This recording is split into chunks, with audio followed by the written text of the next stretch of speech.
Live Sunday afternoon. What's going on? Hope you guys are doing well, man. It's hot here in Chicago. Let's see how many people jump on. I wanted to talk about some of the different crews. During the family secret trial, the government did a very good job breaking down, going into great details, all the different crews of the Chicago outfit. You had the Cicero crew, the Grand Avenue crew, the Elmwood Park crew, Melrose Park, Northside, Bridgeport, Wild Bunch, Chicago Heights. And sometimes these crews would actually work together on scores, even hits. Sometimes the crews had beefs, brawls, fighting, killing each other, where they'd have to have sit-downs, get whistled in. So we're going to talk about that. I also want to share my screen with you. I did a short story on the differences between the crews that I'll share with you. If you guys like my stories, hit the like button, subscribe, share with your friends. Next week, I'm going to be interviewing a friend of mine, Mary. Mary's from the Grand Avenue neighborhood. She wrote her first book, Tales from the Patch, and she's going to tell you guys never heard before stories of what it was like being Joe Lombardo lookout, selling weed to Bozo the Clown, her love affair with Frankie Collada. She's going to talk about what it was like growing up with some of the C Notes, a very powerful street gang. We'll talk about the PK crew, Como Inn. Let's see what we got. See if we got any comments. You guys got any questions? Let me know. I'm going to go ahead and share my screen. Let's see if I can do this. All right, I'm going to share my screen with you guys.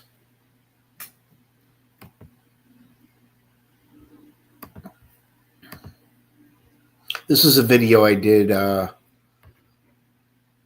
maybe about a year and a half ago. Prosecution talked about the differences between the street crews. For example, the Grand Avenue crew, where I live, was the smallest crew, the most quietest, the best burglars in the entire country. Then you had the Chinatown crew. They were the best killers, the most vicious.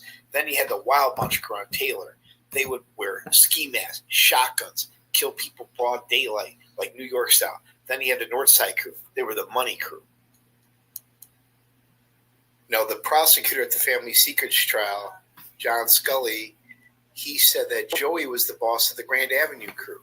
And that the Grand Avenue crew was the smallest crew, the most quietest crew, but they had the best burglars in the entire country.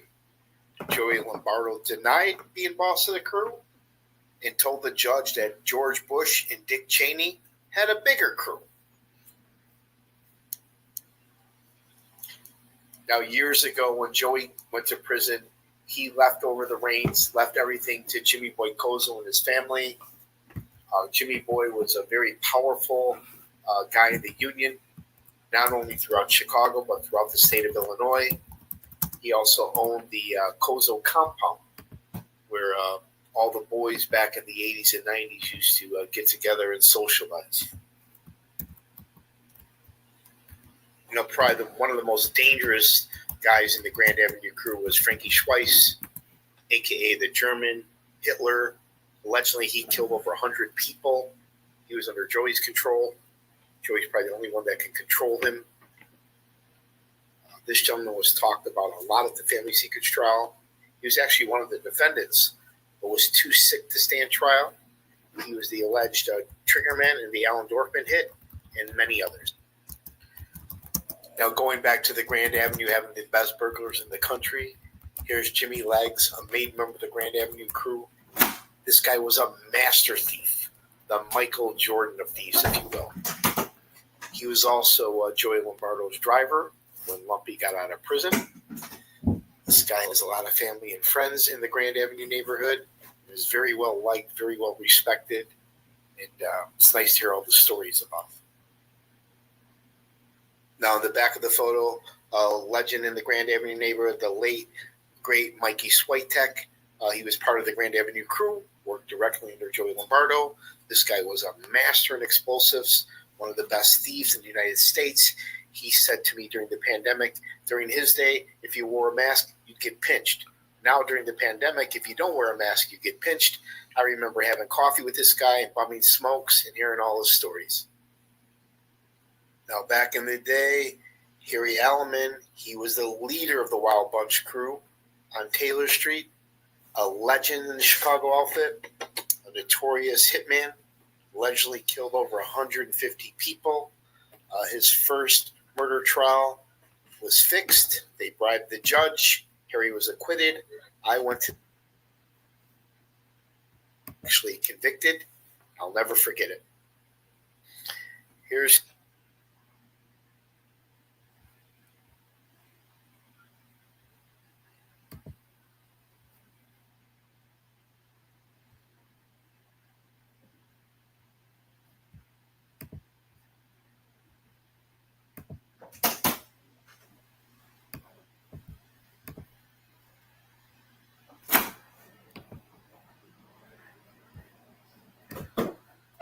he was also one of the thieves that got caught in the famous Marble Diamond heist in London.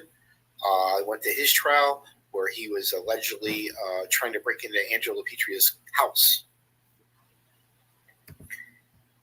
Now here's Jimmy I, an older heavyweight from the Wild Bunch crew who's still alive today. Now, one of many things I liked about the Family Secrets trial is when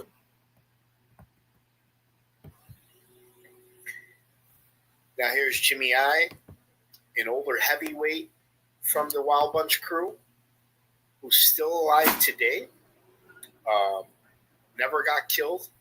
Maybe spent a little time in the can, but not much. He's retired now and spending the remaining days with his family.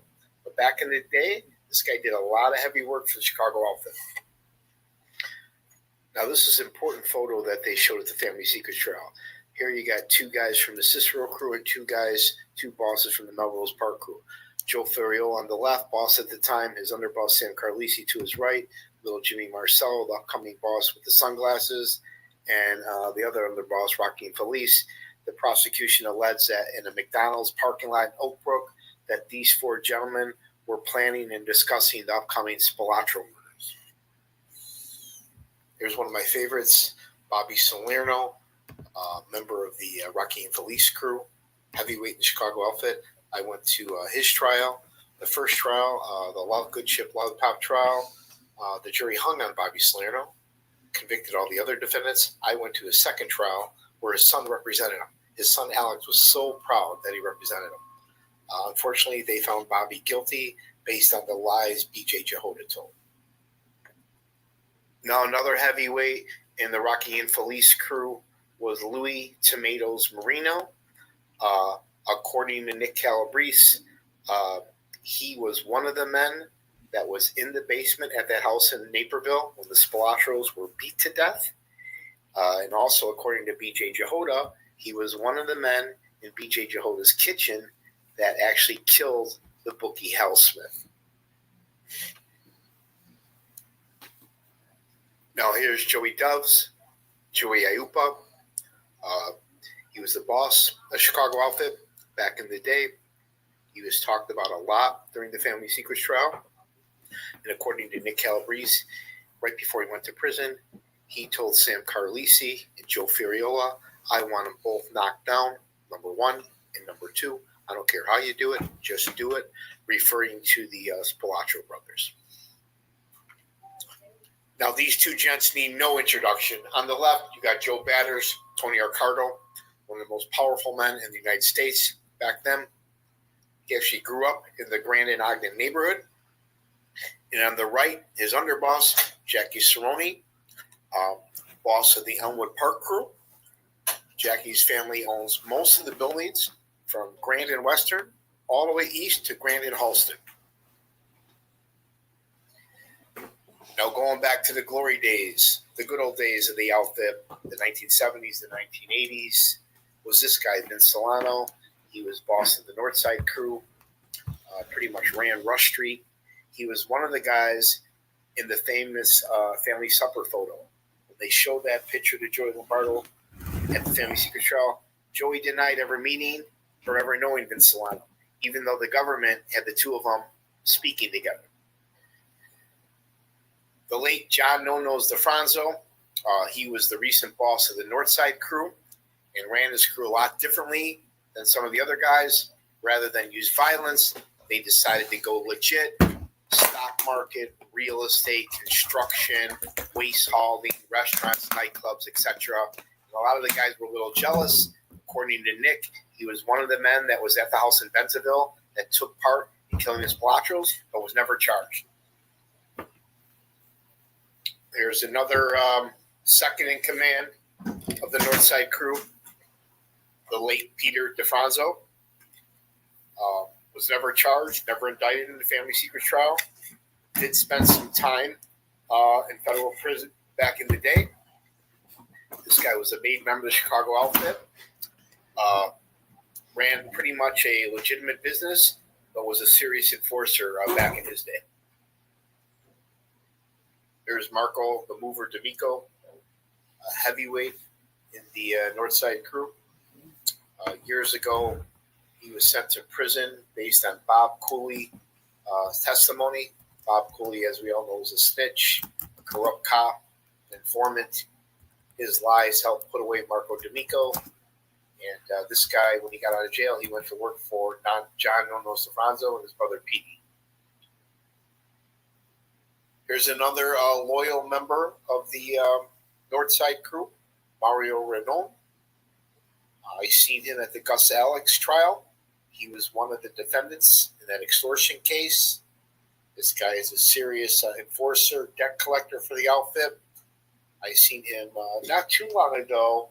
He was in court represented by Joe Lopez for a gun charge that he's serving now.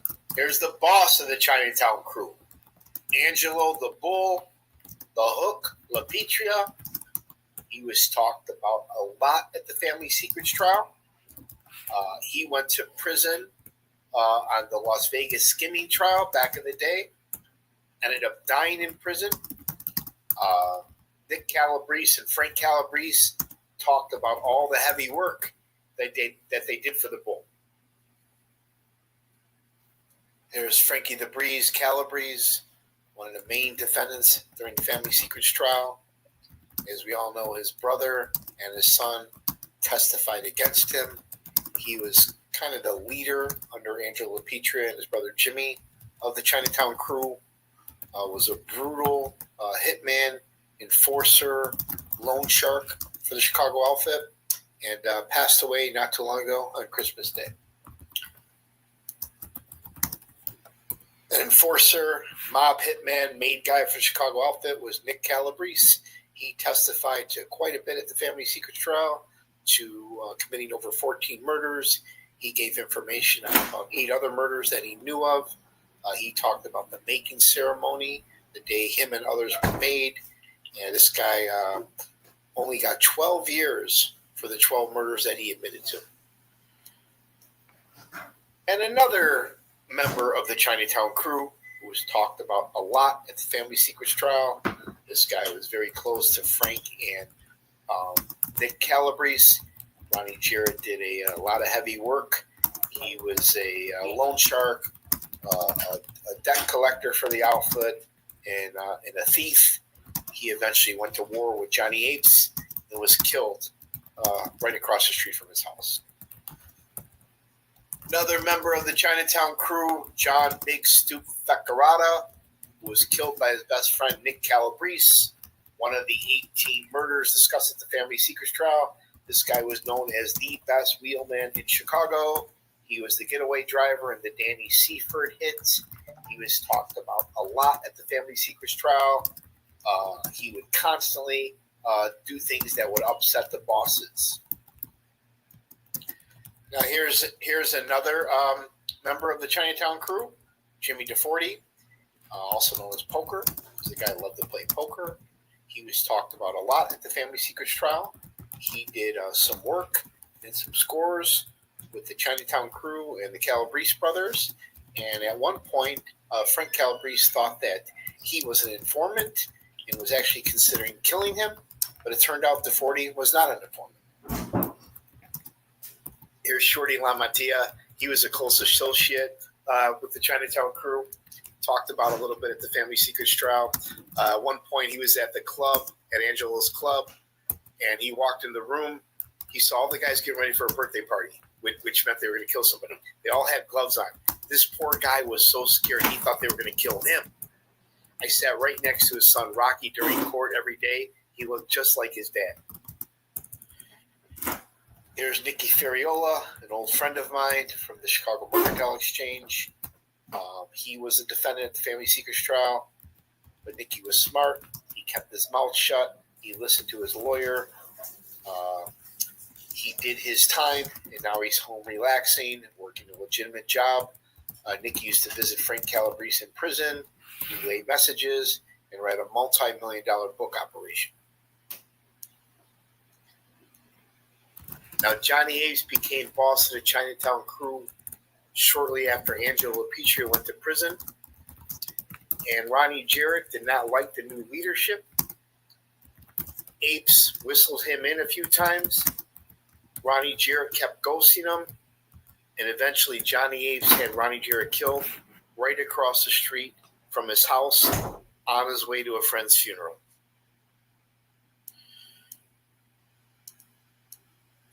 Here's Jimmy LaPetria, the Lapper, Angelo Lapetria's right-hand man, his brother.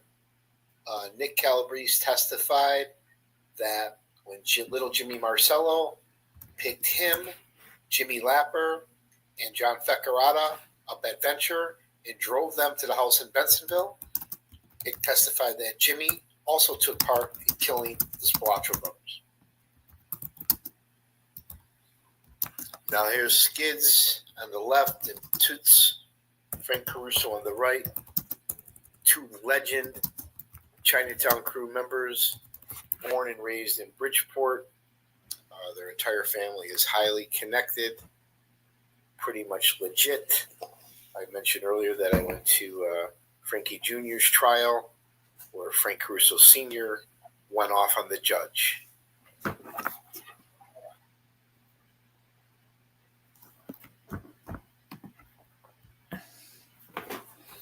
That's just a little clip I did on the differences in some of the crews. And, it's not my opinion, but during the Family Secrets trial, the prosecutor broke down the differences in the crews. And sometimes these crews had ops. Sometimes they would go to war, especially with some of the younger guys. A lot of fighting, a lot of brawls. And it got so bad where some of these younger kids would get whistled in. They get lectured. They have a sit down to end all the beef. The beef would end for a while. And it was just a matter of time before they start fighting again.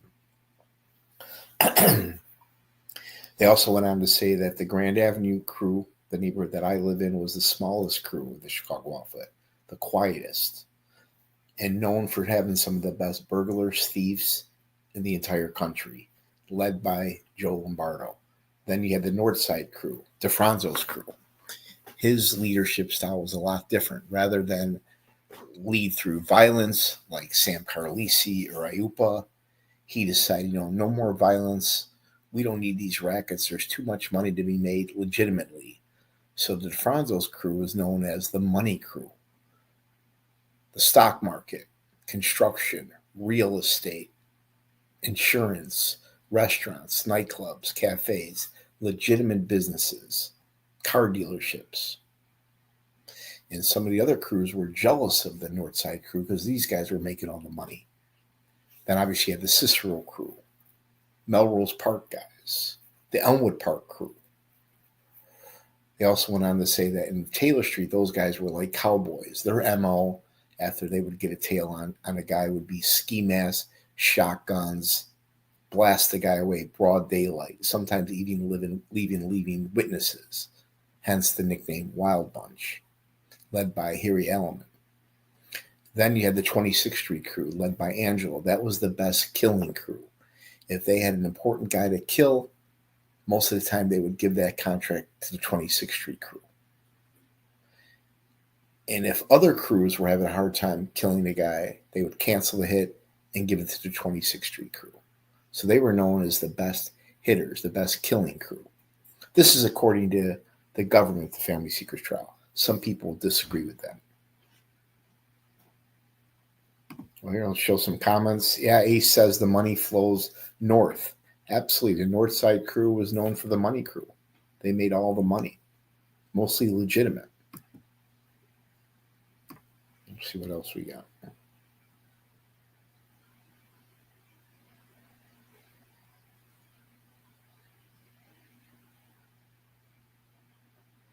hope you guys are having a good weekend. I've got an interview coming up next week. We're going to talk about a friend of mine, Mary. She actually wrote her first book called Lovers, Liars, and Clowns, Tales from the Patch. She actually grew up in the Grand Avenue neighborhood. She's going to talk about what it was like spending time with Joe Lombardo. She was actually Joey's lookout. She would give Joey tea and scoop on everybody in the neighborhood. She also talks about how she used to sell weed because she was the local pot dealer in the neighborhood. She used to sell weed to Bozo the Clown. Mary's going to tell you funny stories never heard before about her love affair with Chicago informant, burglar outfit, Frankie Collada. She's going to talk about a very powerful street gang back in the neighborhood called the C-Notes. She actually grew up with a lot of these guys, as well as members of the PK crew. She's going to tell you stories about places where she used to hang out, places like the Como Inn. All the wise guys used to hang out here, one of the best restaurants in the city of Chicago. Same thing, you got Fiore right by my house. This is a good friend of Joe Lombardo's, right 2 blocks from his house. Mary's going to share with you all the memories she had of hanging out in Smith Park. And then we're going to talk about trying to get Mike Sarno and Jimmy Marcello out on compassionate release.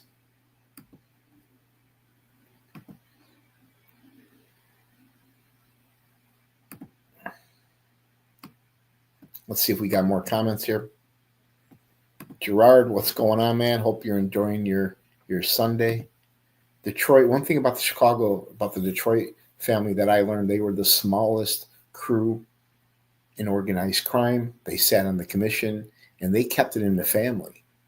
All the guys that are made in Detroit are related to each other. Fathers, sons, grandsons, nephews, cousins. They had the least amount of informants.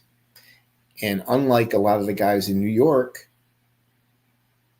the Detroit guys and the Chicago outfit guys, they did not want their sons following that life of crime because they know they're going to end up dead or in jail. So their sons went to Michigan State, University of Michigan, became lawyers, doctors, businessmen, just like the Chicago outfit guys. A lot of their sons became big-time traders at the Chicago Mercantile Exchange and Chicago Board of Trade. Yeah, that's a good neighborhood, Elmwood Park.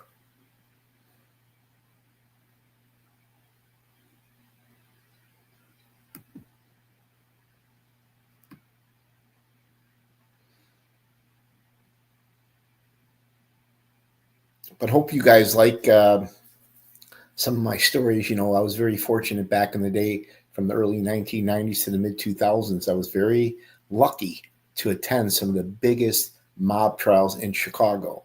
Now, sadly for me, but it's a good thing for the wise guys, there are no more major mob trials. But if there are ever any trials you guys want to go to, keep in mind it's open to the public. Anybody can go. If any of you guys want a tour, I mean, I don't charge for my tours. If you ever want to do a quick tour of the Grand Avenue neighborhood or the Taylor Street, or Bridgeport neighborhood, please let me know. There's so much history there. Just up and down Grand Avenue. I'll take you to Joe Lombardo's house, take you past the club, take you some of the best restaurants, bakeries, bars in the neighborhood. Same thing with Taylor Street.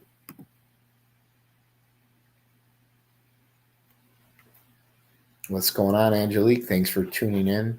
We were talking about the differences in the Chicago outfit. And even though there's differences, sometimes these crews work together. Sometimes the Grand Avenue guys would do scores with the Taylor Street guys or guys from Elmwood Park. They would collaborate and do scores together. They would also do hits together. 2 of the 18 murders described at the family secret trial were Mr. Billy Dauber and his wife. These guys were kind of like a Bonnie and Clyde. And Billy Dauber was no saint. He killed a couple guys himself. He was a Chicago outfit associate of Chicago Heights. I'm actually going to do a show on the Chicago Heights crew.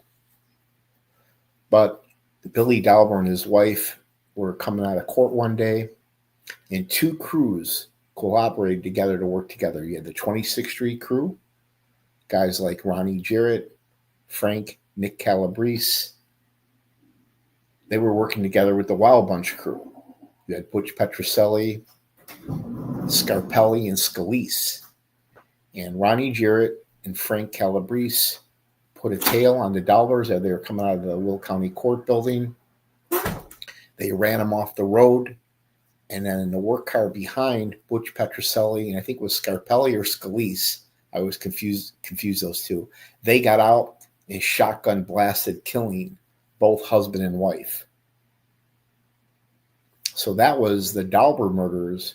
You had the 26th Street crew and the Taylor Street crew working together.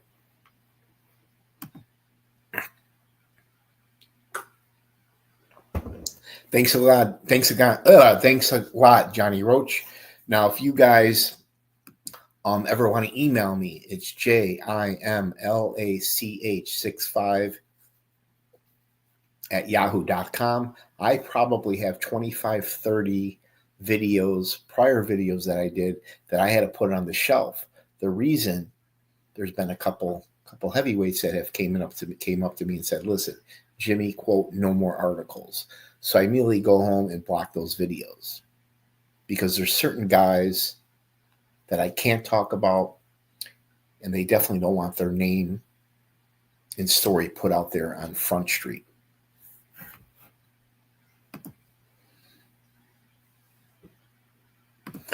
Oh, so cool, Angelique. Wow. Jackson Rome. Yeah, I always talk about Grand Avenue, Taylor Street, Bridgeport because I'm a city guy.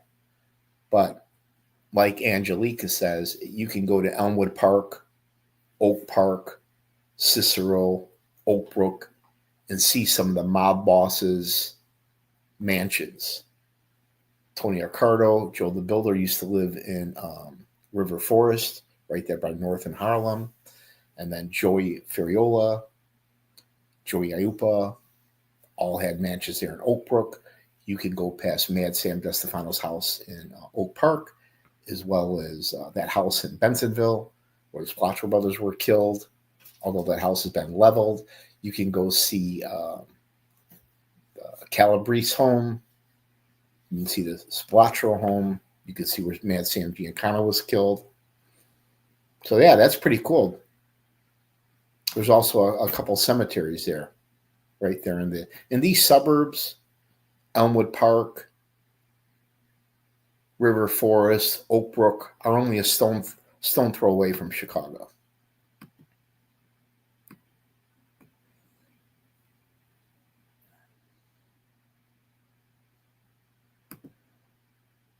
Yeah, all those late night bars, hotels, sleazy hotels, nightclubs on Cicero Avenue. If you were out past 1, 2 o'clock in the morning, there's definitely up to no good back then. I don't know him, Vinny, but I know of the guy. I may have seen 1 or 2 of his shows, but no, I do not know him. Now, keep in mind, most of the guys, most of the fellas, the old guys, their sons, their nephews, their grandkids, their friends. Most of them like my channel. Thank God. The reason they like my channel, I'm not bashing these wise guys. However, I do have a few haters, a few men, I'm not going to mention their names, that don't like my YouTube channels. But what I do, out of respect, I block them. So if there's any videos you guys don't like, just let me know. I'm also trying to get some interviews, right? I want to get Ronnie Jarrett Jr. to come on and talk about how his father, Ronnie Jarrett, a guy who did a lot of time in prison, how he was killed by the Chicago mob. I also like to get Mark Polchin Jr. I want to get Mark Jr. on here. He's one of my friends. I want him to talk about his father, Mark Polchin Sr. He was an associate of the Mike Sarno crew, high-ranking outlaw motorcycle gang member. According to the government, I want to get him on to share some stories with you about his father, what he's really like. I'd also like to get Kurt Calabrese on here to tell another side of Nick Calabrese. We all know Nick Calabrese is a coward, an informant, an outfit killer, a made member of the 26th Street crew. But there's a lot about Nick Calabrese we don't know. So I'm trying to set up these interviews, but some of these guys are a little hesitant to come on.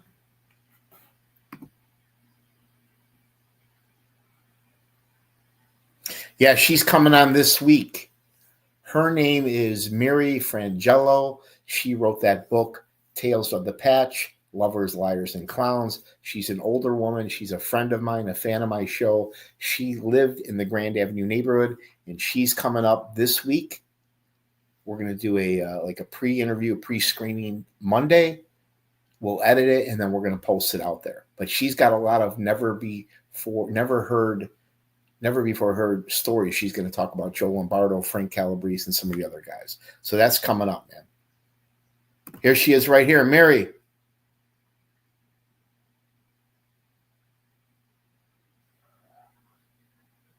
Mary's going to be my first guest.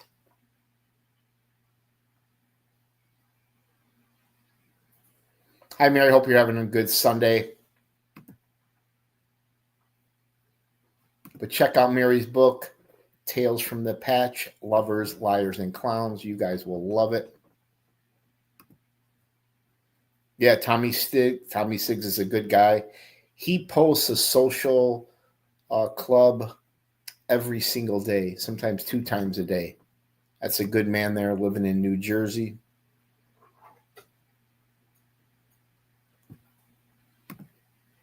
Yeah, what a shady town that is. I went to the trial. It was Betty Lauren Maltese.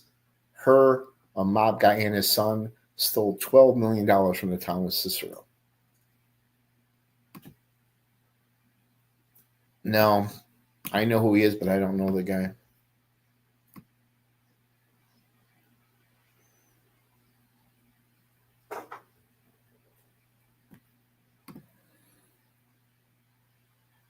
Yeah, the car business was very lucrative. John DeFranzo made a fortune in the car business.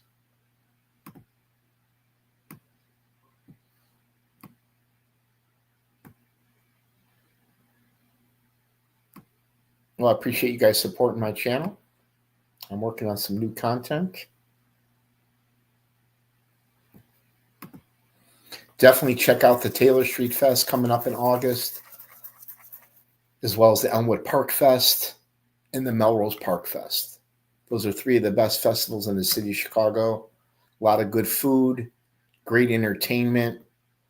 At the Melrose Park and Elmwood Park, they give you samples. Everything's $4 or $5, so it's very reasonable. And you obviously see some of the old wise guys, family and friends there as well. Appreciate the support, Mr. Chavez.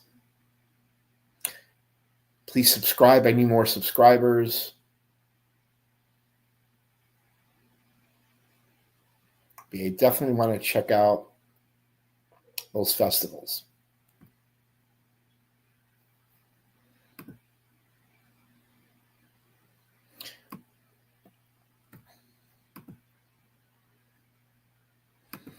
And God bless Ozzy Osbourne, right? He passed away.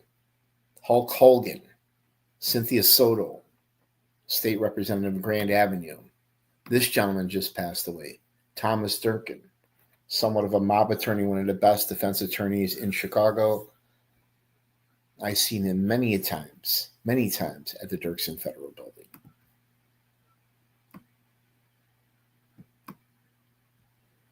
If you guys are looking for a job, if you're unemployed, don't be afraid to work with recruiters like this company here, Career Empower. They will bust their ass to find a match, to help you with a good job, high-paying job, salary, career. So check them out, Career Empower. You can click on this link. I did a show on associates. I had to put it on the shelf, though. I've got like 25, 30 videos I had to shelve just out of respect to certain people. But if you want me to send these to you privately, I certainly can.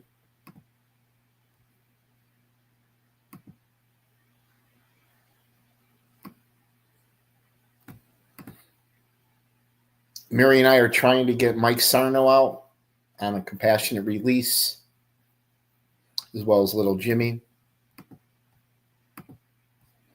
Let's read some more comments here.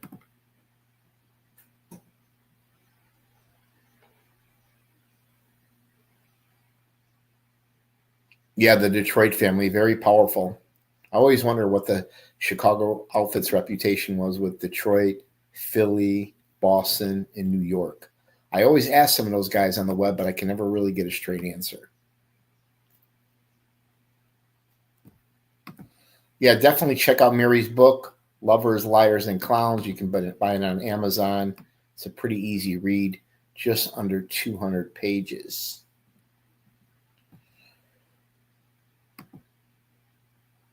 Let me see any more comments here.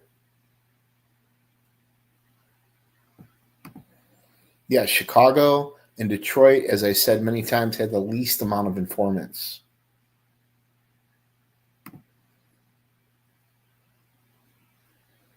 If you guys ever want to come on my show, please let me know. We could set up a quick little Zoom meeting.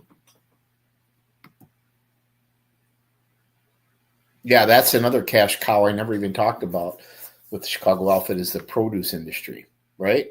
I know my landlord, Mr. Nitty, made a fortune, legitimate business, the produce, buying and selling produce.